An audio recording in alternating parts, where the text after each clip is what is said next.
नमस्कार मेरे प्यारे भाइयों, मैं हूं अनुज और आप सुन रहे हैं हॉरर कहानी, वो भी मेरी जुबानी। दोस्तों, आज का हॉरर पॉडकास्ट ट्रक ड्राइवर की है जिनका नाम आशुतोष है।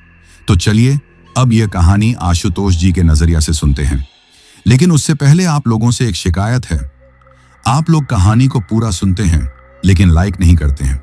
इस बार मैंने आप लोगों से बहुत उम्मीद लगाई है कि आप लोग इस बार वीडियो को लाइक भी करेंगे और चैनल को सब्सक्राइब करके अपना सपोर्ट जरूर दिखाएंगे। और अगर आप लोग चाहते हैं कि आपका नाम वीडियो में लिया जाए तो कमेंट में अपना नाम और अपने शहर का नाम जरूर लिखें। तो अब ज्यादा समय नहीं लेते हैं, चलिए कहानी की शुरुआत करते हैं। दोस्तों, मेरा नाम आशुतोष है। दिल्ली की धूल और धुएं में जवान हुआ और इसी शहर की सड़कों पर ट्रक का स्टीयरिंग व्हील थाम कर अपनी जवानी गुजार दी। उम्र कोई 40 के पार होगी, लेकिन आज भी जब हाईवे पर ट्रक दौड़ाता हूं तो लगता है जैसे कल की ही बात हो, जब मैंने पहली बार क्लच पर पैर रखा था। ये सड़कें, ये रात के सन्नाटे, ये ढाबों की चाय और पराठे, यही मेरी दुनिया है। सालों से इसी दुनिया में जी रहा हूं, लेकिन आज जो कहानी मैं आपको सुनाने जा रहा हूं उसने मेरी इस दुनिया को हमेशा के लिए बदल कर रख दिया। ये वो कहानी है जिसने मुझे यकीन दिला दिया कि इस दिखने वाली दुनिया के पार भी एक दुनिया है। एक ऐसी दुनिया जो नजर नहीं आती, लेकिन जब सामने आती है तो इंसान की रूह तक कंपा देती है। ये बात आज से कुछ साल पहले की है। कोरोना का कहर थोड़ा थमा था और जिंदगी धीरे धीरे पटरी पर लौट रही थी। लॉकडाउन के उस मुश्किल दौर में जहां सब कुछ बंद था, हम ट्रक वालों के पहिए तब भी नहीं थमे थे। कभी दवाइयां, तो कभी ऑक्सीजन, तो कभी जरूरी राशन। हम ही थे जो देश की धमनियों में खून की तरह दौड़ रहे थे। मैंने भी उस दौर में दिन को दिन और रात को रात नहीं समझा, लेकिन जब सब खुलने लगा तो काम थोड़ा मंदा पड़ गया। मैं पहले दिल्ली और आसपास के शहरों जैसे जयपुर, चंडीगढ़, आगरा तक ही माल लेकर जाता था। लंबे रूट पर गए हुए जमाना हो गया था। घर में पत्नी और एक 10 साल का बेटा था। गुजारा चल रहा था, लेकिन मैं किसी बड़े काम की तलाश में था ताकि बेटे की पढ़ाई लिखाई और घर के खर्चे आराम से निकल सकें। इसी उधेड़-बुन में दिन गुजर रहे थे कि एक दिन मेरे एक पुराने ट्रांसपोर्टर दोस्त शर्मा जी का फोन आया। आशुतोष भाई, एक काम है, करेगा? उनकी आवाज में एक उम्मीद थी। मैंने कहा, हाँ शर्मा जी बताइए, काम के लिए ही तो बैठे हैं। उन्होंने बताया, देख भाई, काम थोड़ा लंबा है। दिल्ली से लखनऊ के पास एक गांव है, वहां एक बहुत बड़ा फार्म हाउस बन रहा है किसी रईस आदमी का। उसी के लिए फर्नीचर का सारा सामान जाना है। सामान बहुत कीमती है, सागौन की लकड़ी और बेल्जियम का शीशा भी है। काम लगभग 1-1.5 महीने का है। हर 2-3 दिन में एक चक्कर लगाना होगा। पैसा अच्छा मिलेगा, एडवांस भी बढ़िया है। लखनऊ का नाम सुनकर मैं एक पल को ठिठका। इतना लंबा रूट पकड़े हुए मुझे सालों हो गए थे, लेकिन फिर पैसे का ख्याल आया। बेटे के स्कूल की फीस बढ़ गई थी और पत्नी कई दिनों से घर में एक नया फ्रिज लाने की जिद कर रही थी। मैंने मन ही मन हिसाब लगाया, अगर यह काम पकड़ लिया तो सारी मुश्किलें हल हो जाएंगी। मैंने तुरंत हाँ कर दी। ठीक है शर्मा जी, मैं तैयार हूं। कब निकलना है? आज शाम को ही निकलना होगा। सामान लोड हो रहा है, तू बस अपनी गाड़ी लेकर यार्ड में आ जा। कागजात सब तैयार हैं, उन्होंने कहा। मैं खुश था। घर आकर जब मैंने अपनी पत्नी सुमन को यह बात बताई तो उसके चेहरे पर खुशी की जगह एक अजीब सी शिकन आ गई। वो पूजा पाठ में बहुत मानती थी और उसकी छठी इंद्रिय, जिसे वो मन का वहम कहती थी, अक्सर सच साबित होती थी। आज ही जाना जरूरी है क्या? उसने धीरे से पूछा। हाँ, काम ही ऐसा है। एडवांस भी आज ही मिल रहा है। क्यों, क्या हुआ? मैंने उसके चेहरे पर चिंता देखकर पूछा। पता नहीं क्यों, पर मन घबरा रहा है। और आज तो अमावस भी है। अमावस की रात को इतना लंबा और अनजान सफर ठीक नहीं लग रहा। उसकी आवाज में एक डर था जिसे मैं साफ महसूस कर सकता था। उसकी बात सुनकर मुझे हंसी आ गई। मैं उसे चिढ़ाते हुए बोला, अरे सुमन, तू भी किन पुरानी बातों में पड़ी है? मैं कोई बच्चा हूं क्या? सालों से ट्रक चला रहा हूं। अमावस हो या पूर्णिमा, हमारे लिए तो सब रातें एक जैसी होती हैं। तू फिक्र मत कर। लेकिन वो नहीं मानी। आप हंसिए मत। मैंने अपनी दादी से सुना है, अमावस की रात को बुरी ताकतें बहुत शक्तिशाली हो जाती हैं, खासकर सुनसान सड़कों और अनजान रास्तों पर।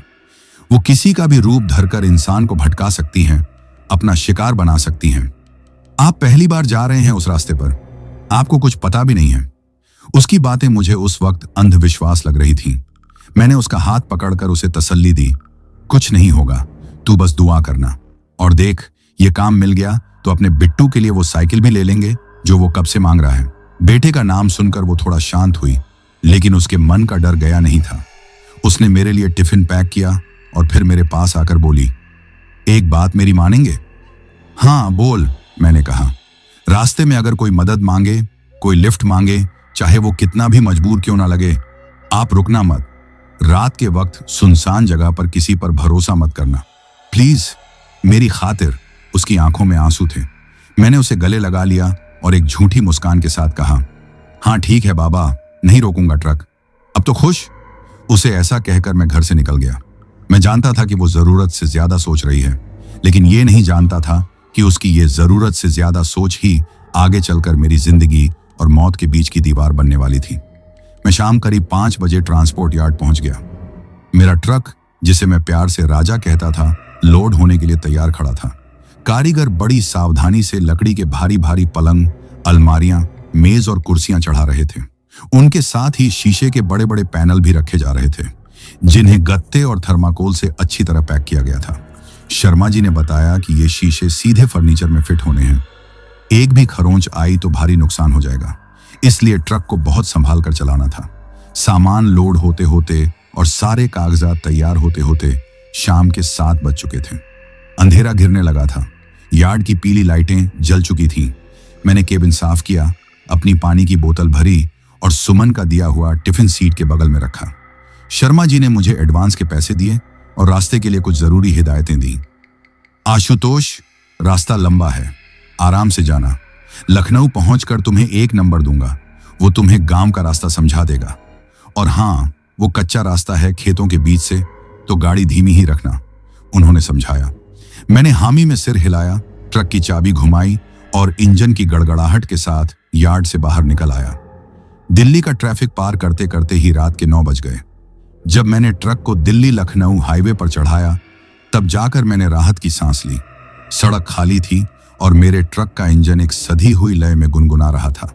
मैंने अपनी पसंदीदा पुराने गानों की प्लेलिस्ट चालू कर दी और स्टीयरिंग पर अपनी पकड़ मजबूत कर ली। केबिन के अंदर मैं अकेला था, लेकिन बाहर दूर तक फैला अंधेरा और सड़क पर दौड़ते दूसरे ट्रक मेरे साथी थे। मुझे लगा, ये तो रोज का काम है, इसमें डरने जैसा क्या है। सुमन भी बेवजह परेशान हो रही थी। ये सोचते हुए मैंने ट्रक की रफ्तार बढ़ा दी। मुझे क्या पता था कि यह रफ्तार मुझे मेरी मंजिल की तरफ नहीं, बल्कि एक ऐसे खौफनाक सच की तरफ ले जा रही थी जिसकी मैंने अपने सबसे बुरे सपने में भी कल्पना नहीं की थी। वो सफर सिर्फ एक सफर नहीं था, वो मेरी जिंदगी का सबसे बड़ा इम्तिहान था। एक ऐसा इम्तिहान जहां सवाल भी अनजान थे और जवाब भी। दिल्ली की सीमा को पीछे छोड़ते ही हाईवे एक काले नाग की तरह खुल गया था, जिसकी पीली धारियां, रोड मार्किंग्स मेरे ट्रक की हेडलाइट्स में चमक रही थी।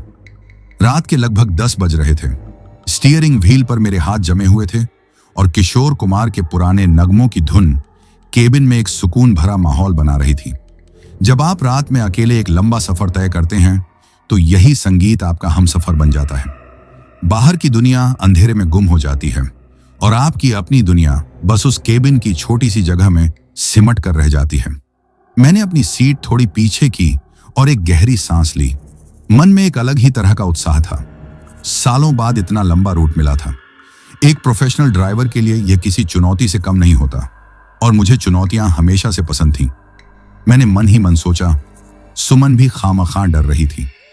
यह तो मेरा रोज का काम है। अमावस की रात, भला इसमें क्या खास बात है? चांद नहीं है तो क्या? मेरे राजा की हेडलाइट्स किसी सूरज से कम है क्या? यह सोचकर मेरे चेहरे पर एक मुस्कान तैर गई। मैंने पास रखे थर्मस से 1 कप गर्म चाय निकाली और धीरे धीरे उसकी चुस्कियां लेने लगा। हाईवे पर ट्रक दौड़ाने का अपना ही एक नशा है। एक लयबद्ध गति, इंजन की एक जैसी घरघराहट और सड़क पर फिसलती पीली सफेद लकीरें, ये सब मिलकर आपको एक तरह की तंद्रा में ले जाती हैं। आप जाग भी रहे होते हैं और सो भी रहे होते हैं। आपका शरीर और दिमाग मशीन की तरह काम करने लगता है। हाथ स्टीयरिंग पर, पैर एक्सीलरेटर पर और आंखें सड़क पर। सब कुछ अपने आप होता जाता है। मैं कई छोटे बड़े शहरों और कस्बों के पास से गुजरा। दूर से उनकी टिमटिमाती बत्तियां ऐसी लगती थीं जैसे किसी ने आसमान के तारे जमीन पर बिखेर दिए हों। रात के इस पहर में सब कुछ शांत था। सड़क के किनारे इक्का दुक्का ढाबे खुले थे, जहां कुछ और ट्रक वाले रुककर खाना खा रहे थे या चाय पी रहे थे। उनकी जलती बुझती सिगरेट के अंधेरे में चमकते जुगनू भी साफ नजर आ रहे थे। मैंने रुकने का ख्याल मन से निकाल दिया।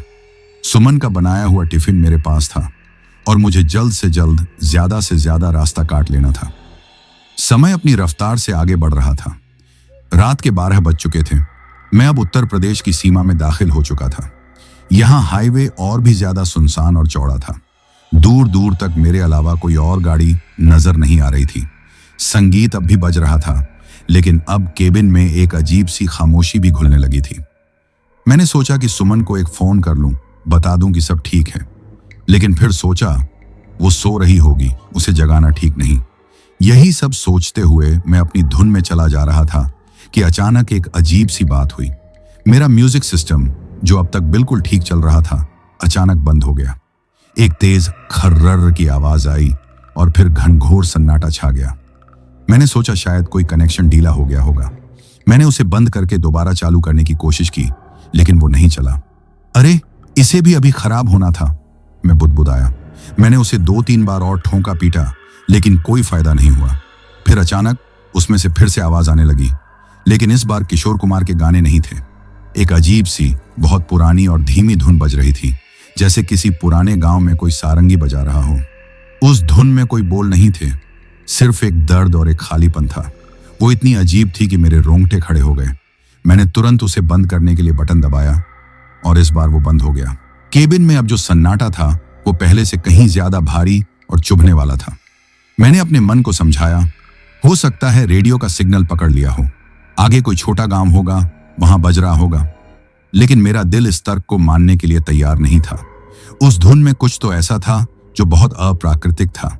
ठीक उसी पल मुझे केबिन के अंदर एक और अजीब चीज महसूस हुई। एक गंध, जैसे गीली मिट्टी और सड़े हुए फूलों की मिलीजुली महक हो। यह बहुत हल्की थी, लेकिन बहुत अजीब। मैंने खिड़की का शीशा थोड़ा नीचे करके बाहर की हवा अंदर ली तो वो गंध गायब हो गई। मैंने सोचा शायद बाहर किसी खेत या तालाब से आ रही होगी। मैंने इन दोनों बातों को अपने थके हुए दिमाग का वहम मानकर नजरअंदाज कर दिया और अपना पूरा ध्यान वापस सड़क पर लगा लिया। रात के करीब 2 बजे थे। मैं लखनऊ से अभी भी लगभग 100-125 किलोमीटर दूर था। तभी मुझे दूर सड़क पर गाड़ियों की लाल बत्तियों की एक लंबी कतार नजर आई। जैसे जैसे मैं नजदीक पहुंचा, मुझे समझ में आ गया कि आगे एक लंबा जाम लगा हुआ है। मैंने अपने ट्रक को धीरे करके लाइन में सबसे पीछे लगा दिया। मैंने ट्रक से उतरकर आगे की तरफ देखा। दूर दूर तक सिर्फ ट्रकों और गाड़ियों की कतारें थीं। कुछ ड्राइवर नीचे उतरकर आपस में बात कर रहे थे। मैं भी उनकी तरफ चल दिया। क्या हुआ भाई साहब, इतना लंबा जाम? मैंने एक दूसरे ड्राइवर से पूछा।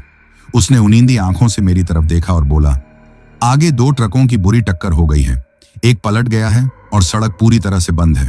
क्रेन आ रही है, लेकिन सुबह के 5-6 बजे से पहले रास्ता नहीं खुलेगा। यह सुनकर मेरा माथा ठनका। सुबह के 6 बजे, इसका मतलब था कि मैं बहुत ज्यादा लेट हो जाऊंगा। शर्मा जी ने कहा था कि सुबह सुबह ही पहुंचना है ताकि दिन में ही सामान उतरवाया जा सके। मैंने बेचैनी में अपने फोन की तरफ देखा। नेटवर्क के सिग्नल बहुत कमजोर थे। मैंने मैप्स खोलने की कोशिश की। कई बार कोशिश करने के बाद मैप्स की नीली लकीर आखिरकार स्क्रीन पर दिखाई दी। मैप्स दिखा रहा था कि जाम लगभग 15 किलोमीटर लंबा है, लेकिन वो एक वैकल्पिक रास्ता भी सुझा रहा था। एक पतली सी सड़क जो हाईवे से कटकर दाहिनी तरफ अंदर गांवों की ओर जा रही थी और लगभग 40 से 50 किलोमीटर घूमकर वापस हाईवे पर उसी जाम के आगे मिल रही थी। मैप्स के अनुसार इस रास्ते से सिर्फ 1 घंटे का अतिरिक्त समय लगना था, जबकि जाम में फंसे रहने का मतलब था 4 से 5 घंटों की बर्बादी। मैंने पास खड़े एक स्थानीय से दिखने वाले ड्राइवर से पूछा, भाई साहब, ये जो अंदर गांव वाला रास्ता है, ये ठीक है? ट्रक निकल जाएगा? उसने मेरे ट्रक की तरफ देखा और फिर उस अनजान रास्ते की तरफ इशारा करते हुए कहा, साहब, रास्ता तो है, लेकिन बहुत सुनसान और खराब है। बड़े बड़े खेत हैं और जंगल भी पड़ता है बीच में। रात के वक्त कोई नहीं जाता उस रास्ते से। आप यहीं रुक जाओ, सुबह तक रास्ता खुल ही जाएगा। उसकी बात में एक चेतावनी थी, लेकिन मेरे सिर पर तो जल्दी पहुंचने की धुन सवार थी। मैंने सोचा, सुनसान है तो क्या हुआ, मेरे लिए तो और अच्छा है, ट्रैफिक नहीं मिलेगा। और रही बात खराब रास्ते की, तो मैं ट्रक धीरे चला लूंगा। मैं कोई नौसिखिया नहीं हूं। यही फैसला करके मैं वापस अपने ट्रक की तरफ बढ़ा। मैंने एक बार फिर सुमन के चेहरे को याद किया। उसकी चेतावनी मेरे कानों में गूंजी, अनजान रास्तों पर मत जाना।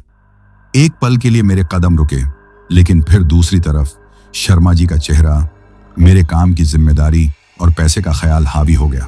मैंने अपने डर को झिड़क दिया, अरे ये सब कहने की बातें हैं, मैं एक ट्रक ड्राइवर हूं। अंधेरे और सुनसान रास्तों से डरने लगा तो हो गया काम। यह कहकर मैंने खुद को तसल्ली दी। मैंने ट्रक को धीरे धीरे लाइन से बाहर निकाला और सर्विस लेन पर ले आया। फिर हाईवे की चौड़ी और सुरक्षित सड़क को छोड़कर मैंने अपना ट्रक उस पतली अंधेरी सड़क पर मोड़ दिया, जो किसी अनजान दुनिया के दरवाजे की तरह लग रही थी। जैसे ही मेरा ट्रक उस सड़क पर उतरा, माहौल पूरी तरह बदल गया। हाईवे की रोशनी, गाड़ियों का शोर, सब कुछ पीछे छूट गया। यहां घना सन्नाटादार अंधेरा था। सड़क के दोनों तरफ बड़े बड़े पेड़ थे, जिनकी शाखाएं ऊपर मिलकर एक सुरंग बना रही थीं। मेरे ट्रक की हेडलाइट्स उस सुरंग में जहां तक जाती थी, बस वहीं तक रोशनी थी। उसके आगे और पीछे सिर्फ काला अंधकार था। सड़क टूटी फूटी थी और हर गड्ढे पर मेरा कीमती सामान पीछे खट्ट की आवाज करता, जिससे मेरा दिल दहल जाता।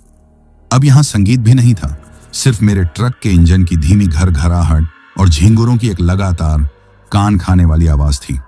हवा में एक अजीब सी नमी और ठंडक घुल गई थी। हाईवे की दुनिया अब एक सपने जैसी लग रही थी, एक सुरक्षित सपना जिसे मैं मूर्खता से पीछे छोड़ आया था। मेरे सामने अब सिर्फ अंधेरा था और उस रात पहली बार मुझे वाकई में बहुत भयानक अकेलापन महसूस हुआ। उस संकरी अंधेरी सड़क पर चलते हुए मुझे करीब 1 घंटा हो चुका था। हाईवे छोड़े जाने का मेरा फैसला अब मुझे अपनी जिंदगी की सबसे बड़ी गलती लगने लगा था। वो सड़क किसी अंतहीन काले धागे की तरह लग रही थी, जिसे किसी ने घने जंगलों और सुनसान खेतों के बीच लापरवाही से फेंक दिया हो। सड़क का नाम ओ निशान कई जगहों पर मिट चुका था और गड्ढे इतने ज्यादा थे कि मुझे ट्रक को 10-15 की रफ्तार से ज्यादा पर चलाना नामुमकिन लग रहा था। केबिन में हर पल एक तनावपूर्ण खामोशी छाई रहती, जिसे सिर्फ ट्रक के पुराने सस्पेंशन की चर्र मर्र और गड्ढों में पहिया पड़ने की धम्म की आवाज ही तोड़ती थी। हर बड़े झटके के साथ मेरा दिल मुंह को आ जाता। मेरे दिमाग में शर्मा जी के शब्द गूंज रहे थे, सामान कीमती है, शीशे पर एक खरोंच भी नहीं आनी चाहिए। मुझे अब लग रहा था कि चंद घंटे बचाने के चक्कर में मैंने लाखों का नुकसान मोल ले लिया है। मेरा मन खींच और पछतावे से भर गया था। मैंने सोचा, काश मैंने उस ड्राइवर की बात मान ली होती और हाईवे पर ही इंतजार कर लिया होता। कम से कम मैं सुरक्षित तो रहता। इसी उधेड़-बुन में एक और बड़े गड्ढे में ट्रक का अगला पहिया जोर से पड़ा। इस बार झटका इतना तेज था कि केबिन के अंदर रखा मेरा टिफिन और पानी की बोतल सीट से नीचे गिर गई। लेकिन इससे ज्यादा चिंताजनक वो कड़-कड़ की तेज आवाज थी जो ट्रक के पिछले हिस्से से आई थी। ऐसा लगा जैसे कोई लकड़ी टूट गई हो। मेरे हाथ पैर ठंडे पड़ गए। अगर कोई शीशे का पैनल टूट गया तो मैं क्या जवाब दूंगा? मेरी सारी कमाई और एडवांस इसी में चला जाएगा। नहीं नहीं, ऐसा नहीं हो सकता, मैं बुदबुदाया। मेरे पास रुककर जांचने के अलावा और कोई चारा नहीं था। मैंने एक ऐसी जगह तलाशी जहां सड़क थोड़ी चौड़ी हो और पेड़ कुछ दूर हों। थोड़ी दूर आगे जाकर मुझे एक विशाल, सैकड़ों साल पुराना पीपल का पेड़ दिखाई दिया। वो इतना बड़ा और घना था कि उसकी शाखाएं सड़क के एक किनारे से दूसरे किनारे तक फैली हुई थी, जैसे किसी दैत्य ने अपनी बाहें फैला रखी हों। उसकी परछाई में अंधेरा और भी ज्यादा गहरा लग रहा था। पेड़ के ठीक बगल में किसी पुरानी टूटी फूटी इमारत के खंडहर थे। शायद कोई पुराना मंदिर या मठ रहा होगा, क्योंकि एक टूटा हुआ पत्थर का दरवाजा अब भी अपनी जगह पर खड़ा था, जिसके पार सिर्फ घुप अंधेरा नजर आ रहा था। वो जगह बहुत अजीब और डरावनी थी। हवा में भी एक अजीब सी सीलन और भारीपन था। लेकिन मुझे रुकना ही था। मैंने ट्रक को धीरे से उस पीपल के पेड़ की छांव में लाकर खड़ा कर दिया और इंजन बंद कर दिया। इंजन के बंद होते ही जो सन्नाटा हुआ वो किसी चीख से ज्यादा भयानक था। सिर्फ झींगुरों की आवाज थी, जो अब और भी ज्यादा तेज और कर्णभेदी लग रही थी। मैंने केबिन की लाइट जलाई, दरवाजा खोला और नीचे उतरा। ट्रक से उतरते ही मुझे लगा जैसे किसी ने मुझे बर्फीले पानी में डुबो दिया हो। हवा यहाँ बहुत ठंडी थी और उस हवा में वही गीली मिट्टी और बांसी फूलों की गंध थी जो मुझे पहले महसूस हुई थी, लेकिन इस बार वो बहुत ज्यादा तेज थी। मुझे लगा जैसे मैं किसी कब्रगाह में आ गया हूं। मैंने अपने चारों तरफ नजर दौड़ाई। दूर दूर तक इंसान तो क्या, किसी जानवर का भी नामो निशान नहीं था। फालतू बातें मत सोच आशुतोष, मैंने खुद को डांटा। जल्दी से सामान देख और यहां से निकल। मैंने अपनी बड़ी वाली टॉर्च उठाई और कांपते हाथों से ट्रक के पिछले हिस्से का ताला खोला। मैंने तिरपाल का एक कोना हटाया और टॉर्च की रोशनी अंदर मारी। मैंने एक एक सामान को ध्यान से देखा। पलंग, अलमारियां सब अपनी जगह पर रस्सी से मजबूती से बंधे थे। फिर मैंने शीशों के पैनल देखे। ऊपर से सब ठीक लग रहा था। मैंने और अंदर झुककर नीचे तक जांच की। शुक्र है कोई भी शीशा टूटा नहीं था। वो आवाज शायद किसी लकड़ी के टुकड़े के खिसकने की होगी। मैंने एक गहरी राहत की सांस ली। मैं ताला वापस बंद करके केबिन की तरफ मुड़ा ही था कि मुझे एक आवाज सुनाई दी। ये कोई चीख या रोने की आवाज नहीं थी। ये एक बहुत ही धीमी और महीन आवाज थी, जैसे कोई पूजा की छोटी सी घंटी को बहुत धीरे धीरे रुक रुक कर बजा रहा हो। मैं वहीं जम गया। इस सुनसान वीरान सड़क पर रात के 3 बजे एक खंडहर के पास ये पूजा की घंटी की आवाज कहां से आ सकती है? मेरा दिल जोर जोर से धड़कने लगा। मैंने अपनी टॉर्च कसकर पकड़ ली और आवाज की दिशा में रोशनी घुमाई। रोशनी सड़क पर थोड़ा आगे गई, उस पीपल के पेड़ और खंडहर के पास, और फिर मुझे वो दृश्य दिखाई दिया। सड़क के किनारे एक बैलगाड़ी खड़ी थी। उसका एक पहिया पूरी तरह से धुरी से बाहर निकला हुआ था और गाड़ी एक तरफ झुकी हुई थी। गाड़ी से एक पुरानी लालटेन लटक रही थी, जिसकी कांपती हुई पीली रोशनी में 2 आकृतियां नजर आ रही थीं। एक बेहद बूढ़ा आदमी जो धोती कुर्ता पहने था, जमीन पर कमर झुकाए बैठा था। वो बहुत कमजोर और लाचार दिख रहा था। उसके पास ही एक औरत खड़ी थी, जिसने अपना सिर और चेहरा एक लंबे घूंघट से ढक रखा था। उसी औरत के हाथ में वो छोटी सी पीतल की घंटी थी, जिसे वो रह रहकर बजा रही थी, जैसे किसी आखिरी उम्मीद के सहारे मदद के लिए पुकार रही हो। उन्हें देखते ही मेरे दिमाग में सबसे पहले सुमन की कही हुई बात कौंधी। रास्ते में कोई मदद मांगे तो रुकना मत, वो कोई छलावा भी हो सकता है। मेरा पहला विचार यही था कि चुपचाप अपने ट्रक में बैठूं और यहां से निकल जाऊं। ये जगह और ये लोग कुछ भी ठीक नहीं लग रहा था। ये कौन लोग हैं जो इस वक्त इस हाल में यहां मौजूद हैं? लेकिन फिर मेरी नजर उस बूढ़े आदमी पर गई। वो ठंड से कांप रहा था और उसकी सांसें उखड़ रही थीं। वो औरत भी बिल्कुल मूर्ति की तरह खड़ी थी, शायद डर और लाचारी के कारण। मेरे अंदर का इंसान मुझे कचोटने लगा। क्या हुआ अगर ये सच में मुसीबत में हुए तो? अगर मैं इन्हें यहां ऐसे ही छोड़कर चला गया और इस बूढ़े आदमी को कुछ हो गया तो? मैं अपने आप को कभी माफ नहीं कर पाऊंगा। क्या पता ये मेरे ही किसी अपने की तरह हो। मेरे दिमाग में एक जंग छिड़ गई थी। एक तरफ सुमन का डर और चेतावनी थी और दूसरी तरफ मेरी इंसानियत और मेरा ज़मीर। मैं कई मिनट तक वहीं खड़ा सोचता रहा। वो घंटी अब भी बज रही थी, धीमी, दर्द भरी और उम्मीद से भरी हुई। आखिरकार मेरे ज़मीर की जीत हुई। मैं यह सोचकर खुद को तसल्ली देने लगा कि मैं उनकी मदद ट्रक से नीचे उतरे बिना भी कर सकता हूं। मैं उनसे बात करके देखता हूं। मैंने हिम्मत जुटाई और धीरे धीरे उनकी तरफ बढ़ा। मैंने अपनी टॉर्च की रोशनी सीधे उनके चेहरे पर नहीं मारी ताकि वे डर न जाएं। जब मैं उनसे कोई 15 से 20 कदम दूर था तो मैंने आवाज लगाई, सब ठीक तो है चाचा? क्या हुआ? मेरी आवाज सुनकर उस औरत ने घंटी बजाना बंद कर दिया और घूंघट के अंदर से मेरी तरफ देखा। बूढ़े आदमी ने कमजोरी से अपना सिर उठाया और मेरी तरफ उम्मीद भरी नजरों से देखा। बेटा, भगवान तुम्हारा भला करे, उसकी आवाज में एक घरघराहट थी। हम पास के गांव रामपुरा के रहने वाले हैं। दूसरे गांव में कीर्तन था, वहीं से लौट रहे थे। पता नहीं कैसे इस मनहूस जगह पर आकर गाड़ी का पहिया ही टूट गया। हमारा बैल भी न जाने किस चीज से डरकर अड़ गया है, आगे बढ़ ही नहीं रहा। उसकी कहानी बिल्कुल सच्ची लग रही थी। उसकी लाचारी और आवाज का दर्द बनावटी नहीं लग रहा था। हम यहाँ पिछले 2 घंटे से फंसे हैं बेटा, कोई गाड़ी नहीं गुजरी। ये तो हमारी बहू है। उसने घूंघट वाली औरत की तरफ इशारा किया। ये डर रही है। अगर तुम हमें बस अगले गांव रामपुरा तक छोड़ दो, सिर्फ 5-6 किलोमीटर ही है यहां से, तो तुम्हारा बड़ा एहसान होगा। सुबह हम आकर अपनी गाड़ी देख लेंगे। अब मेरे पास मना करने का कोई कारण नहीं था। 5-6 किलोमीटर कोई बड़ी बात नहीं थी। उस बूढ़े आदमी को इस हाल में छोड़ना पाप होता। मेरे मन का सारा डर और शक दूर हो गया। मुझे अपनी इंसानियत पर गर्व महसूस हुआ। मैंने एक मुस्कान के साथ कहा, अरे चाचा, इसमें एहसान की क्या बात है? इंसान ही इंसान के काम आता है। आप लोग बैठिए, मैं छोड़ दूंगा आपको। यह सुनकर उस बूढ़े आदमी की आंखों में आंसू आ गए। उसने अपने कांपते हुए हाथ जोड़ लिए। झुक झुक जियो बेटा, भगवान तुम्हें हमेशा सुरक्षित रखे। उसकी दुआ सुनकर मुझे बहुत अच्छा लगा। मुझे लगा कि सुमन बेवजह ही डर रही थी। दुनिया में अब भी अच्छे और जरूरतमंद लोग हैं। मैंने अपना फैसला ले लिया था। मुझे जरा भी अंदाजा नहीं था कि यह फैसला जो मैंने नेकी और इंसानियत के नाम पर लिया था, वो दरअसल मेरे लिए एक ऐसे खौफनाक जाल का दरवाजा खोल रहा था जहां से जिंदा वापस लौटना लगभग नामुमकिन था। ठीक है, मैं छोड़ दूंगा। मेरे मुंह से निकले ये शब्द उस रात की सबसे बड़ी गलती साबित हुए। जिस पल मैंने उनकी मदद के लिए हामी भरी, मुझे लगा जैसे हवा में घुली ठंडक और भी 10 गुना बढ़ गई हो। पीपल के पत्तों की सरसराहट भी अचानक रुक गई, जैसे पूरा जंगल मेरी बेवकूफी पर सांस रोके खड़ा हो।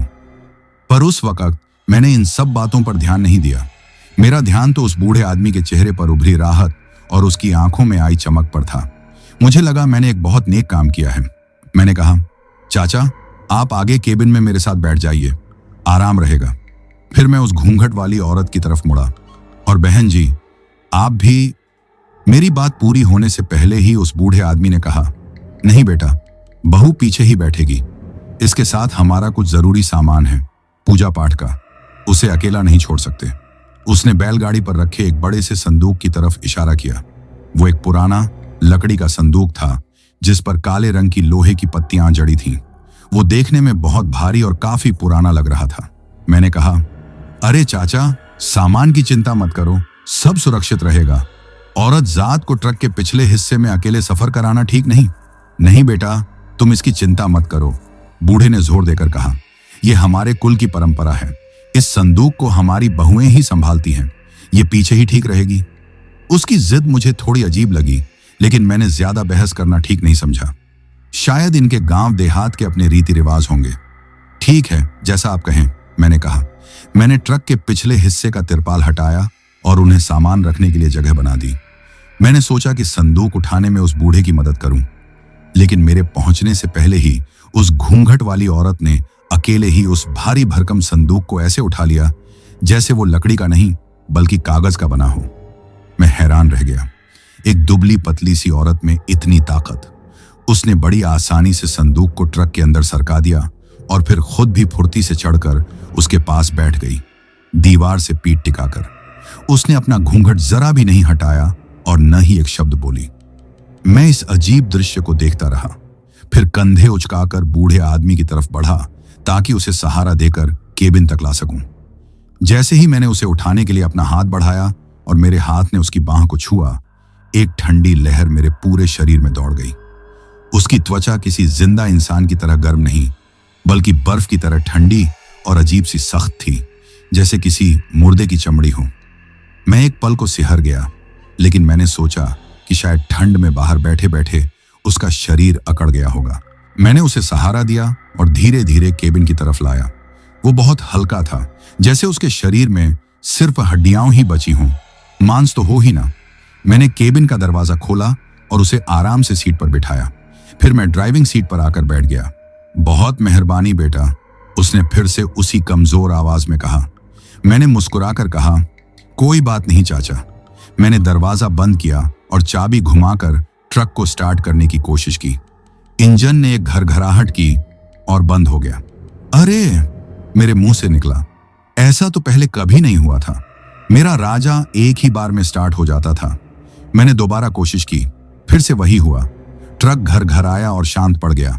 अब मेरे माथे पर पसीना आने लगा था। कहीं ट्रक में कोई बड़ी खराबी तो नहीं आ गई? अगर मैं यहां फंस गया तो क्या होगा?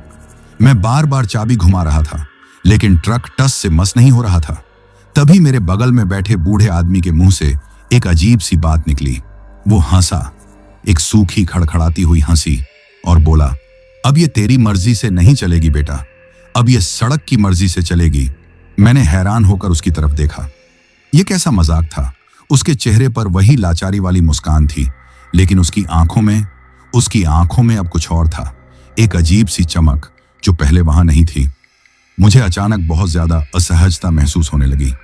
केबिन का माहौल भारी और दमघोंटू हो गया था।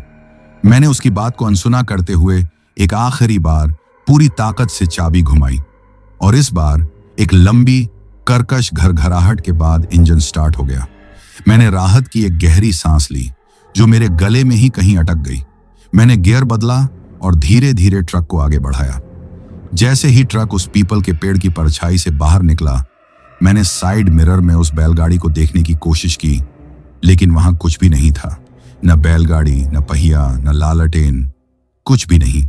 सड़क बिल्कुल खाली थी, जैसे वहां कभी कुछ था ही नहीं। अब मेरा दिल किसी अनिष्ट की आशंका से जोर जोर से पीटने लगा। मैंने गलत तो नहीं देखा? वो सब कहां गया? मैं मन ही मन कांप गया। क्या हुआ बेटा, क्या देख रहा है? बूढ़े की आवाज ने मुझे चौंका दिया। वो आपकी बैलगाड़ी, मैं हकलाया। सपना था बेटा, सपना। रात के वक्त सड़क पर अक्सर सपने दिखते हैं, उसने कहा और फिर से वही सूखी हंसी हंसा। अब मुझे पूरा यकीन हो गया कि मैं किसी बहुत बड़ी मुसीबत में फंस चुका हूं। ये लोग इंसान नहीं हैं। सुमन की बातें मेरे कानों में हथौड़ों की तरह बजने लगी। मेरा पूरा शरीर डर से कांप रहा था, लेकिन मैं जाहिर नहीं कर सकता था। मैं एक चलते हुए ताबूत में कैद हो चुका था, जिसका स्टीयरिंग व्हील मेरे हाथ में था, पर कंट्रोल किसी और के। बगल में बैठा बूढ़ा आदमी अब चुप था। वो बस सामने अंधेरे में घूर रहा था और धीरे धीरे कुछ गुनगुना रहा था। वो कोई गीत या भजन नहीं था, वो एक बेसुर अजीब सी धुन थी जिसमें कोई लय नहीं थी। वो आवाज मेरे कानों में झर की तरह घुल रही थी और मेरा सिर फटा जा रहा था। केबिन के अंदर वो सड़े हुए फूलों और गीली मिट्टी की गंध अब बहुत तेज हो चुकी थी और वो उसी बूढ़े के शरीर से आ रही थी। डरते डरते मेरी नजर उसके हाथों पर गई जो उसने अपनी गोद में रखे हुए थे, और उन हाथों को देखकर मेरी चीख निकलते निकलते रह गई। वो किसी इंसान के हाथ नहीं थे। उनकी चमड़ी सूखी और पीली थी, जैसे कोई पुराना कागज हो, और उस चमड़ी पर नसें नहीं बल्कि काली काली दरारें थीं। लेकिन सबसे भयानक चीज थे उसके नाखून। वो बेतहाशा बढ़े हुए, मोटे, पीले और मुड़े हुए थे, किसी जानवर के पंजों की तरह। मेरा गला पूरी तरह सूख चुका था। मैं स्टीयरिंग व्हील को इतनी जोर से पकड़े हुए था कि मेरी उंगलियों के जोड़ सफेद पड़ गए थे। मैं ट्रक भगाना चाहता था, लेकिन सड़क इतनी खराब थी कि मैं 20 की रफ्तार से ऊपर नहीं जा पा रहा था। गांव कितनी दूर है चाचा? मैंने कांपती हुई आवाज में पूछने की हिम्मत की। उसने गुनगुनाना बंद किया और धीरे से अपनी गर्दन मेरी तरफ घुमाई। अंधेरे में उसकी आंखें दो अंगारों की तरह चमक रही थीं। उसने एक भयानक मुस्कान के साथ कहा, बस पहुंचने ही वाले हैं बेटा, अपनी असली मंजिल पर। उसकी ये बात सुनकर मुझे लगा जैसे किसी ने मेरे पैरों के नीचे से जमीन खींच ली हो। मैं समझ गया था कि ये रामपुरा गांव कोई असली गांव नहीं है। ये मुझे कहीं और ले जा रहे हैं, एक ऐसी जगह जहां से कोई वापस नहीं लौटता। मैं अब एक ड्राइवर नहीं बल्कि एक शिकार था, जो खुद अपनी सवारी को अपने अंजाम तक ले जा रहा था। बस पहुंचने ही वाले हैं बेटा, अपनी असली मंजिल पर। बूढ़े आदमी के ये शब्द मेरे कानों में पिघले हुए शीशे की तरह उतरे थे। मेरी रही सही हिम्मत भी जवाब दे गई। अब यह साफ हो चुका था कि मैं किसी गांव नहीं बल्कि अपनी मौत की तरफ बढ़ रहा था। मेरा ट्रक अब सिर्फ एक वाहन नहीं, मेरा चलता फिरता ताबूत बन चुका था, और मैं बेबस होकर उसे खुद ही चला रहा था। हर एक पल अब एक सदी के बराबर लग रहा था। वो बूढ़ा फिर से वही बेसुर दर्दनाक धुन गुनगुनाने लगा था। वो धुन एक मकड़ी के जाले की तरह मेरे दिमाग के चारों ओर लिपट रही थी, मेरी सोचने समझने की शक्ति को खत्म कर रही थी। मेरा शरीर पसीने में नहा गया था, लेकिन अंदर से मैं बर्फ की तरह ठंडा पड़ चुका था। मेरी आंखें सामने टूटी फूटी सड़क पर थीं, लेकिन मेरा दिमाग किसी भी तरह के बचाव का रास्ता ढूंढने में लगा हुआ था। क्या मैं ट्रक रोककर भाग जाऊं? नहीं, इस घने अंधेरे और जंगल में मैं कहां जाऊंगा? और क्या ये मुझे भागने देंगे? क्या मैं ट्रक को किसी पेड़ से टकरा दूं? नहीं, केबिन में मेरे साथ बैठा ये शैतान तो बच जाएगा, लेकिन मेरा बचना नामुमकिन है। हर रास्ता बंद था, मैं पूरी तरह से फंस चुका था। तभी मुझे दूर, बहुत दूर कुछ टिमटिमाती हुई बत्तियां नजर आईं। एक पल के लिए मेरे मुरझाए हुए दिल में उम्मीद की एक किरण जागी। शायद कोई गांव, शायद कोई कस्बा, शायद वहां लोग होंगे। मैंने अपनी सारी हिम्मत बटोरकर उस बूढ़े से पूछा, चाचा, वो सामने रामपुरा है क्या? उसने गुनगुनाना बंद किया, धीरे से अपना सिर नामे हिलाया और एक क्रूर मुस्कान के साथ बोला, नहीं बेटा, वहां के लोग तो कब के सो चुके हैं। वो हमारी तरह के मेहमानों का स्वागत नहीं करते। उसका जवाब सुनकर मेरी आखिरी उम्मीद भी टूटकर बिखर गई। ये बत्तियां भी शायद एक और धोखा थीं, एक और छलावा। मेरा ध्यान बार बार ट्रक के पिछले हिस्से की तरफ जा रहा था। वो औरत, वो घूंघट वाली औरत, वो वहां क्या कर रही होगी? क्या वो भी उतनी ही भयानक है जितना ये बूढ़ा? एक अनजानी भयानक जिज्ञासा मेरे डर पर हावी होने लगी। मुझे जानना था, मुझे देखना था कि मैं किस बला को अपनी गाड़ी में ढो रहा हूं। मेरे ट्रक के केबिन और पिछले हिस्से के बीच में एक छोटी सी शीशे की खिड़की थी। आमतौर पर वो धूल और गंदगी से भरी रहती थी, लेकिन उसमें से पीछे की एक धुंधली सी झलक मिल जाती थी। मैंने अपने केबिन के रियर व्यू मिरर को थोड़ा सा एडजस्ट किया ताकि उस छोटी खिड़की से पीछे का मंजर साफ दिखे। मेरा दिल जोरों से धड़क रहा था, जैसे वो मेरी पसलियां तोड़कर बाहर निकल आएगा। मैंने एक गहरी सांस ली और मिरर में देखा। पहले तो अंधेरे के कारण कुछ साफ नजर नहीं आया, सिर्फ बड़े बड़े फर्नीचर की परछाइयां दिख रही थीं। लेकिन फिर जैसे ही ट्रक एक गड्ढे से उछला और केबिन की लाइट एक पल के लिए झिलमिलाई, मैंने उसे देखा। और जो मैंने देखा उसे देखकर मेरी आंखों के सामने अंधेरा छा गया। मेरी आत्मा तक कांप उठी। वो औरत अब दीवार से पीठ टिकाए नहीं बैठी थी, उसका घूंघट जमीन पर पड़ा था। वो उस बड़े काले संदूक के सामने घुटनों के बल बैठी हुई थी और वो संदूक खुला हुआ था। वो कोई जवान औरत नहीं थी। उसका चेहरा, हे भगवान, उसका चेहरा झुर्रियों से भरा हुआ, सूखा और खिंचा हुआ था, जैसे किसी मम्मी का हो। उसकी आंखें गड्ढों में ढंसी हुई थीं और अंधेरे में दो छोटे हरे अंगारों की तरह चमक रही थीं। बाल लंबे, सफेद और उलझे हुए थे, जो उसके कंधों और पीठ पर किसी मकड़ी के जाले की तरह फैले हुए थे। लेकिन सबसे भयानक चीज वो थी जो वो कर रही थी। वो उस संदूक के अंदर से दोनों हाथों से कुछ निकाल रही थी। वो पूजा का सामान नहीं था, वो गीली काली मिट्टी और इंसानी बालों के लंबे लंबे गुच्छे थे। वो उस घिनौने मिश्रण को निकालती और बड़ी ही तसल्ली से धीरे धीरे मेरे ट्रक में रखे उस कीमती सागौन के फर्नीचर पर पोत रही थी। वो उस चिकनी पॉलिश की हुई लकड़ी को उस कीचड़ और बालों से गंदा कर रही थी, जैसे कोई किसी पवित्र चीज का अपमान कर रहा हो। मैं उस दृश्य को देखता रह गया। मेरे शरीर की सारी ताकत जैसे किसी ने निचोड़ ली हो। फिर उसने अपना हाथ बेल्जियम के उन कीमती शीशों की तरफ बढ़ाया। उसने अपनी लंबी हड्डी जैसी उंगलियों को उस काली कीचड़ में डुबोया और फिर उस साफ सुथरे शीशे पर कुछ बनाने लगी। वो कोई अजीब सा निशान था, एक विकृत डरावना चिन्ह। जैसे ही उसने वो चिन्ह बनाना खत्म किया, वो एक पल के लिए हल्की सी नीली रोशनी में चमका और फिर अंधेरे में गायब हो गया। वो एक एक करके सारे शीशों पर वही भयानक चिन्ह बना रही थी। मैं ये सब देख ही रहा था कि तभी मेरे केबिन में वो भयानक गुनगुनाने की आवाज बंद हो गई। अचानक आई खामोशी किसी धमाके से ज्यादा जोरदार थी। मैंने डर के मारे अपनी आंखें मिरर से हटा लीं और सामने सड़क पर देखने लगा। मैंने बगल में बैठे बूढ़े की तरफ देखने की हिम्मत नहीं की, लेकिन मुझे उसकी नजरें अपने ऊपर घड़ी हुई महसूस हो रही थीं। और फिर वो बोला। उसकी आवाज अब किसी कमजोर बूढ़े की नहीं थी। वो एक गहरी, खुरदरी और शैतानी आवाज थी, जो जैसे किसी गहरी गुफा से आ रही हो। उस आवाज ने मेरे केबिन की हवा को झरीला कर दिया। उसने धीरे से कहा, वो घर सजा रही है, नए मेहमान के लिए। वो उसे तैयार कर रही है, तुम्हारे लिए, तुम्हारे लिए। ये दो शब्द किसी बिजली के झटके की तरह मेरे दिमाग पर लगे। मेरे हाथ स्टीयरिंग व्हील पर कांपने लगे और ट्रक सड़क पर खतरनाक तरीके से लहरा गया। मेरे मुंह से एक दबी हुई चीख निकली। मुझे समझ में आ गया था, वो फर्नीचर नहीं मेरा ताबूत सजा रही थी, वो शीशे नहीं मेरी कब्र पर चिन्ह बना रही थी। और वो बूढ़ा, वो मुझे उसी कब्र तक ले जा रहा था। जिस पल उसका गुनगुनाना बंद हुआ, मेरे ऊपर से उसका मानसिक नियंत्रण भी हट गया। अब तक जो डर मेरे अंदर दबा हुआ था, वो एक ज्वालामुखी की तरह फट पड़ा।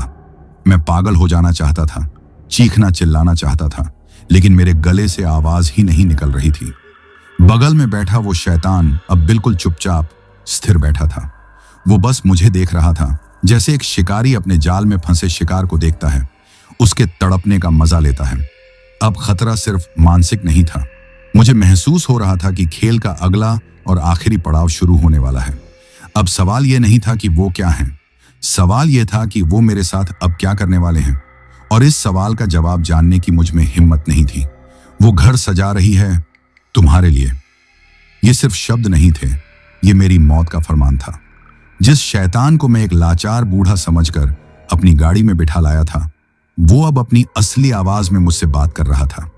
उसका गुनगुनाना बंद हो चुका था और अब वो सिर्फ एक तक मुझे घूर रहा था। उसकी वो शांत शिकारी नजरें किसी भी चीख से ज्यादा डरावनी थीं। मेरे दिमाग ने काम करना बंद कर दिया था। मैं अब भी ट्रक चला रहा था, लेकिन कैसे ये मुझे खुद नहीं पता था। तभी एक और भयानक चीज हुई। स्टीयरिंग व्हील जो मेरे हाथों में था अचानक अपने आप बाईं ओर घूमने लगा। मैंने उसे सीधा रखने के लिए अपनी पूरी ताकत लगा दी, लेकिन ऐसा लगा जैसे कोई अनदेखी जबरदस्त शक्ति मुझसे स्टीयरिंग छीनने की कोशिश कर रही हो। ट्रक सड़क से उतरकर बाईं ओर के कच्चे रास्ते पर बढ़ने लगा। मेरी हेडलाइट्स की रोशनी में मुझे सामने दिखा कि ट्रक किस तरफ बढ़ रहा है। सड़क के किनारे जहां खेत शुरू हो रहे थे, एक और विशालकाय प्राचीन बरगद का पेड़ खड़ा था। उसकी जड़ें सांपों की तरह जमीन से बाहर निकलकर फैली हुई थीं। वो कोई पेड़ नहीं बल्कि अंधेरे में पसरा एक दैत्य लग रहा था और मेरा ट्रक सीधे उसी की तरफ बढ़ा जा रहा था।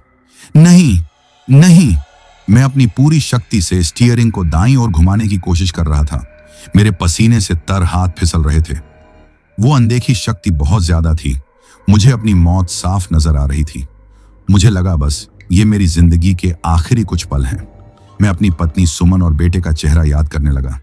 मेरी आंखों के सामने आंसुओं का सैलाब उमड़ पड़ा। ट्रक और उस पेड़ के बीच बस कुछ ही फीट का फासला रह गया था। मैं आंखें बंद करके अपनी टक्कर का इंतजार कर ही रहा था कि तभी केबिन में मेरे फोन की घंटी बज उठी। उस सन्नाटे और खौफ के माहौल में वो आवाज किसी धमाके की तरह गूंजी। मैंने एक पल के लिए आंखें खोली। फोन की स्क्रीन पर सुमन का नाम और उसकी तस्वीर चमक रही थी और उसके साथ ही मेरी रिंगटोन। मां दुर्गा का वो शक्तिशाली मंत्र जिसे सुमन ने ही सेट किया था पूरे केबिन में फैल गया। या देवी सर्वभूतेषु शक्ति रूपेण संस्थिता, नमस्तस्य नमस्तस्य नमस्तस्य नमो नमः। जैसे ही मंत्र के ये शब्द केबिन की हवा में घुले, एक अकल्पनीय घटना हुई।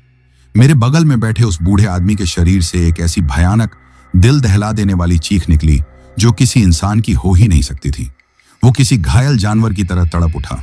उसने अपने दोनों पंजों जैसे हाथों से अपने कान ढक लिए, जैसे वो पवित्र शब्द उसे किसी तेजाब की तरह जला रहे हों। और ठीक उसी पल स्टीयरिंग व्हील पर से वो अनदेखी पकड़ गायब हो गई। स्टीयरिंग अचानक हल्का हो गया। मुझे एक पल के लिए भी सोचने का मौका नहीं मिला। मैंने अपनी पूरी ताकत से स्टीयरिंग को दाईं ओर घुमा दिया। ट्रक का टायर एक भयानक चीख के साथ घूमा और वो उस बरगद के पेड़ से बस कुछ इंच की दूरी से बचकर वापस सड़क पर आ गया। मैं हाँफ रहा था। मेरी सांसें टूट रही थीं। फोन अब भी बज रहा था। मंत्र अब भी गूंज रहा था। मैंने कांपते हाथों से फोन उठाया और कॉल रिसीव की। हेलो। मेरे मुंह से सिर्फ एक सिसकी निकली। आशु, आशु, तुम ठीक हो? तुम्हारी आवाज को क्या हुआ? मुझे बहुत बुरा सपना आया। मुझे लगा तुम। सुमन की आवाज में घबराहट और चिंता थी। मैं कुछ बोल नहीं पा रहा था, सिर्फ रो रहा था, एक बच्चे की तरह। मेरी हालत देखकर सुमन समझ गई कि मैं किसी भयानक मुसीबत में हूं। उसने सवाल पूछने में वक्त बर्बाद नहीं किया। उसकी आवाज अचानक शांत और दृढ़ हो गई। आशु, मेरी बात सुनो, ध्यान से सुनो। तुम जहां भी हो, डरो मत। डैशबोर्ड में देखो, मैंने गंगा जल की एक छोटी सी शीशी रखी थी। याद है? पूजा करके रखी थी मैंने। उसे निकालो, जल्दी। गंगा जल। हाँ, मुझे याद आया। मैं हर लंबे सफर पर जाने से पहले एक छोटी सी शीशी हमेशा रखता था। मैंने कांपते हुए एक हाथ से डैशबोर्ड का कवर खोला। अंदर एक कोने में वो छोटी सी प्लास्टिक की शीशी रखी थी। उसी वक्त वो बूढ़ा जो मंत्र की वजह से पीछे दुबक गया था, वापस मेरी तरफ झपटा। उसका चेहरा पूरी तरह से विकृत हो चुका था। वो एक गुर्राती हुई आवाज निकाल रहा था और उसके पंजे जैसे हाथ मेरी गर्दन की तरफ बढ़ रहे थे। छिड़को आशु, सब जगह छिड़को, उस पर फेंको। फोन पर सुमन चीख रही थी। मैंने बिना सोचे समझे उस शीशी का ढक्कन खोला और उसका सारा पानी उस शैतान के चेहरे पर उछाल दिया। जैसे ही गंगा जल की पवित्र बूंदें उसके शरीर से टकराईं, जो हुआ वो किसी नरक के दृश्य से कम नहीं था। उसकी चमड़ी से धुआं निकलने लगा, जैसे किसी गर्म तवे पर पानी डाल दिया हो। की एक भयानक आवाज आई और वो तड़पने लगा। उसकी चमड़ी गलने लगी, उसका मांस पिघलने लगा। उसने एक आखिरी रूह कंपा देने वाली चीख मारी और फिर वो मेरे आंखों के सामने ही राख और गीली बदबूदार काली मिट्टी के ढेर में बदल गया, जो सीट पर बिखर गया। केबिन में बैठा शैतान खत्म हो चुका था। लेकिन ये अंत नहीं था। जैसे ही वो खत्म हुआ, ट्रक के पिछले हिस्से से एक औरत की क्रोध और नफरत से भरी हुई चीख सुनाई दी। वो चीख इतनी तेज थी कि ट्रक के शीशे तक कांप गए। ट्रक बुरी तरह से हिलने लगा, जैसे कोई उसे बाहर से पकड़कर झिझोड़ रहा हो। मुझे समझ आ गया, दूसरी बला अब भी पीछे ही थी। आशु, पीछे पीछे भी डालो, सुमन की आवाज ने मुझे चेताया। मैंने केबिन और पिछले हिस्से के बीच की छोटी सी खिड़की को खिसकाकर खोला। अंदर से भयानक गुर्राने और चीजों के टूटने की आवाजें आ रही थीं। मैंने बची खुची हिम्मत समेटी और उस खुली हुई खिड़की से अंधेरे में अंदाजे से ही चिल्लाया, जय मां दुर्गा, और शीशी में बचा हुआ आखिरी कतरा तक पीछे फेंक दिया। जिस पल वो बूंदें पीछे गिरी, एक जोरदार धमाके जैसी आवाज आई और उसके बाद एक मौत जैसी खामोशी छा गई। ट्रक का हिलना बंद हो गया। एक पल के लिए मुझे लगा सब खत्म हो गया, मैं बच गया। मैं फोन पर सिसक रहा था, सुमन, वो चले गए। नहीं आशु, रुको मत, ट्रक चलाते रहो जब तक किसी रोशन जगह, किसी बस्ती में न पहुंच जाओ, रुकना मत। मैंने सामने देखा और मेरे सामने सड़क के बीचों बीच जो खड़ा था, उसे देखकर मेरे पैरों तले जमीन खिसक गई। वो औरत, अब वो वहां खड़ी थी। उसका घूंघट नहीं था, उसका चेहरा किसी बूढ़ी औरत का नहीं था। वो एक भयानक अवर्णनीय चीज थी। लंबे बिखरे बाल हवा में तैर रहे थे, उसकी आंखें लाल अंगारों की तरह जल रही थीं और उसका मुंह कानों तक खुला था, जिसमें से एक लंबी सांप जैसी जीभ बाहर लटक रही थी। उसने सड़क को अपने दोनों हाथों से रोक रखा था। अब आखिरी और सबसे भयानक दुश्मन मेरे ठीक सामने था। सड़क के बीचों बीच खड़ी वो बला किसी बुरे सपने की जीती जागती तस्वीर थी। मेरा पूरा शरीर जम गया था, हाथ पैर ने काम करना बंद कर दिया था। ट्रक धीरे धीरे धीमा हो रहा था, जैसे वो भी उस भयानक आकृति के सामने अपनी हिम्मत हार चुका हो। मैं बस उसे देख रहा था। उसकी जलती हुई आंखों में एक ऐसा खिंचाव था जो मेरी आत्मा को मेरे शरीर से बाहर खींच रहा था। आशु, आशु, मेरी आवाज सुन रहे हो? क्या हुआ? सामने क्या है? फोन पर सुमन की आवाज किसी दूसरी दुनिया से आती हुई लग रही थी। वो औरत सामने खड़ी है। मैं टूटे हुए शब्दों में बस इतना ही कह पाया, बहुत बहुत भयानक है सुमन, वो मुझे देख रही है। उसकी आंखों में मत देखो आंसू। सुमन की आवाज में एक दृढ़ता थी, जैसे वो जानती हो कि उसे क्या करना है। वो एक छलावा है, वो तुम्हें अपनी आंखों से ही रोक रही है। मेरी बात सुनो, तुम्हें रुकना नहीं है। मां का नाम लो और ट्रक चलाते रहो, हॉर्न बजाते रहो, लगातार बजाते रहो और रुकना मत, चाहे कुछ भी हो जाए। उसके ऊपर से चढ़ा दो, वो तुम्हारा कुछ नहीं बिगाड़ सकती। हिम्मत करो आशु। उसकी बातों ने मेरे अंदर की बुझती हुई हिम्मत को एक आखिरी चिंगारी दी। उसके ऊपर से चढ़ा दूं? ये कैसे मुमकिन था? वो कोई धुआं नहीं, एक ठोस शरीर लग रही थी, लेकिन मेरे पास और कोई चारा भी नहीं था। रुकने का मतलब था मौत। मैंने अपनी आंखें एक पल के लिए जोर से बंद की, सुमन और अपने बेटे का चेहरा याद किया। मैंने एक कांपते हाथ से हॉर्न पर दबाव डाला। ट्रक का भयानक बेसुरा हॉर्न उस मौत जैसे सन्नाटे को चीरता हुआ गूंज उठा। जय मां दुर्गा, मैं अपनी पूरी ताकत से चीखा। मैंने आंखें खोली, लेकिन उस शैतान की आंखों में नहीं देखा। मैंने अपना पैर एक्सीलरेटर पर दबा दिया। ट्रक का इंजन एक घायल शेर की तरह दहाड़ा और गाड़ी आगे की तरफ झपटी। वो आकृति अब भी वहीं खड़ी थी, हिली तक नहीं। उसके चेहरे पर एक क्रूर विजयी मुस्कान थी, जैसे वो जानती हो कि मैं नहीं बचूंगा। जय मां दुर्गा, जय मां दुर्गा, जय मां दुर्गा, मैं लगातार चिल्ला रहा था। हॉर्न बज रहा था। ट्रक तूफान की रफ्तार से आगे बढ़ रहा था। जैसे ही ट्रक उस जगह पहुंचा जहां वो खड़ी थी, मैं टक्कर के लिए तैयार हो गया। मैंने स्टीयरिंग को कसकर पकड़ लिया, लेकिन कोई टक्कर नहीं हुई। जिस पल ट्रक उसके आर पार हुआ, कोई धमाका नहीं हुआ, बस एक कान फाड़ देने वाली अमानवीय चीख हवा में गूंजी और मेरे ट्रक के केबिन के अंदर एक बर्फीली हवा का ऐसा झोंका आया जैसे किसी ने मुझे बर्फ के पानी में डुबो दिया हो। ट्रक एक पल के लिए बुरी तरह से कांपा और फिर सब शांत हो गया। मैंने डरते डरते रियर व्यू मिरर में देखा। सड़क पीछे खाली थी, बिल्कुल वीरान। वहां कोई नहीं था, वो जा चुकी थी। मैं बच गया था। ये एहसास होते ही मेरे शरीर की सारी शक्ति जवाब दे गई। मैं फूट फूट कर रोने लगा। मैं हंस भी रहा था और रो भी रहा था। मैं जिंदा था। आशु, रुको मत, चलाते रहो। सुमन की आवाज ने मुझे होश में लौटाया। मैंने ट्रक की रफ्तार कम नहीं की। मैं एक पागल की तरह ट्रक भगाता रहा। सुमन फोन पर मुझसे लगातार बात करती रही, मुझे हिम्मत देती रही, मुझे सोने नहीं दिया। वो रात शायद मेरी जिंदगी की सबसे लंबी रात थी। और फिर मैंने उसे देखा। पूरब के आसमान में एक हल्की सी रुपहली सी लकीर भोर हो रही थी। रोशनी, उस रात के बाद रोशनी मुझे दुनिया की सबसे कीमती और खूबसूरत चीज लग रही थी। जैसे जैसे आसमान का रंग नीले से नारंगी होने लगा, मेरे अंदर का खौफ भी धीरे धीरे पिघलने लगा। कुछ देर बाद मुझे सड़क के किनारे एक बोर्ड दिखा जिस पर मेरे गांव का नाम लिखा था। मैं अपनी मंजिल पर पहुंच चुका था। जब मैंने फार्म हाउस का बड़ा सा गेट देखा तो मुझे लगा जैसे मैंने जन्नत का दरवाजा देख लिया हो। मैंने ट्रक गेट के सामने रोक दिया और हॉर्न बजाया। चौकीदार गेट खोलने के लिए बाहर आए, लेकिन मेरी हालत देखकर वो दंग रह गए। मेरे बाल बिखरे हुए थे, आंखें सूजी हुई थीं और मैं पागलों की तरह कांप रहा था। मैं ट्रक से उतरा और वहीं जमीन पर गिर गया। फार्म हाउस का मालिक एक भले बुजुर्ग आदमी थे। वो खबर मिलते ही भागे आए। उन्होंने मुझे उठाया, मुझे पानी पिलाया और तसल्ली दी। मैंने उन्हें टूटे फूटे शब्दों में रात की पूरी कहानी सुनाने की कोशिश की। वो और उनके कर्मचारी चुपचाप बिना किसी हैरानी के मेरी बातें सुनते रहे। जब मैंने अपनी बात खत्म की तो मालिक ने एक गहरी सांस ली और कहा, बेटा, तुम्हारी किस्मत बहुत अच्छी थी और तुम्हारी पत्नी की दुआएं तुम्हारे साथ थीं जो तुम बच गए। उन्होंने मुझे बताया कि जिस सड़क से मैं आया था वो बरसों से बदनाम है। उस सड़क पर मौजूद उस पुराने बरगद के पेड़ पर लगभग 100 साल पहले एक डाकू और उसकी पत्नी को फांसी दी गई थी। कहते हैं कि वो औरत एक डायन थी। तब से उन दोनों की आत्माएं उस सड़क पर भटकती हैं, खासकर अमावस की रातों में।